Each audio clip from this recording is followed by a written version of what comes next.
This is Verso over at the Edge of Casual, and this video is meant to be a very brief, quick start guide to the game Settlement Survival. So essentially, this game is built on the foundation laid by the colony builder game Banished, but for the record, I assume no prior knowledge of that game here, and if you have played Banished, a lot of this will look familiar.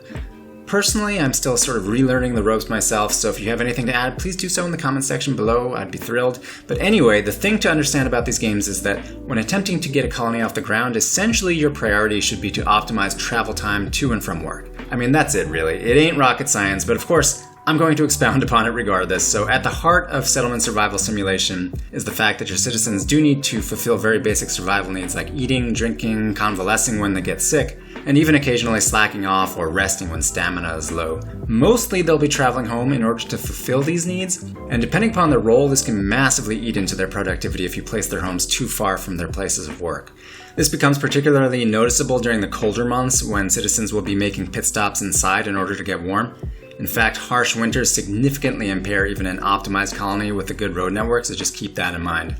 The upshot is that you should consider distributing your residences basically on an as-needed basis, especially as concerns foresters, gatherers, and hunters who spend most of their time out on the margins of your colony. So something that I like to do, for example, is build my sawmill across the road from my forester's hut, and then I have a pool of 4 workers that I can shift between them as necessary, usually 3-to-1 ratio. Related to this, I like to build a storage yard or a warehouse central to their work area as well, so that they don't have to lug the fruits of their labors back to town. Those items should get collected as needed by the market for distribution, or builders when needed for construction or what have you. So basically, you want to think local labor, right? And try to apply this philosophy to all of the workplaces where possible. If it's a farm on which you intend to employ 4 laborers, then you have 2 houses adjacent to it, that sort of thing.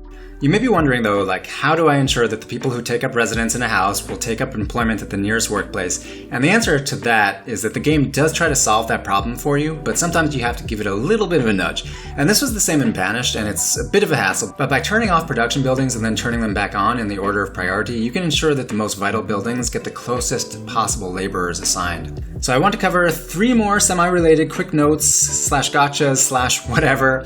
Firstly, workers who have nothing else to do will take on general labor tasks. Whereas in Banished, the general laborers were kind of the lifeblood of your town and you always wanted to have a certain amount of them allocated. It seems to be, from my experience, a slightly different story in Settlement Survival. For example, builders with nothing to build or production staff that have met their quota can be deployed on rock or food collection tasks, and they'll do that automatically. You do not have to manually close down their buildings or anything like that. Secondly, families need houses. The starter houses hold 4 people each, so for 20 people you need 5 houses, and that makes sense, but also notice that if you have 15 adults, you may need more like 7 or 8 houses, depending upon whether or not you want your adults to marry and have children. Thirdly, the resource monitor shows what's in storage, either at the market or in storage yards and warehouses, but it does not show what people actually have in their homes, so just that one is a gotcha. It seems a little bit off topic maybe, come to think of it, but I thought it was worth mentioning.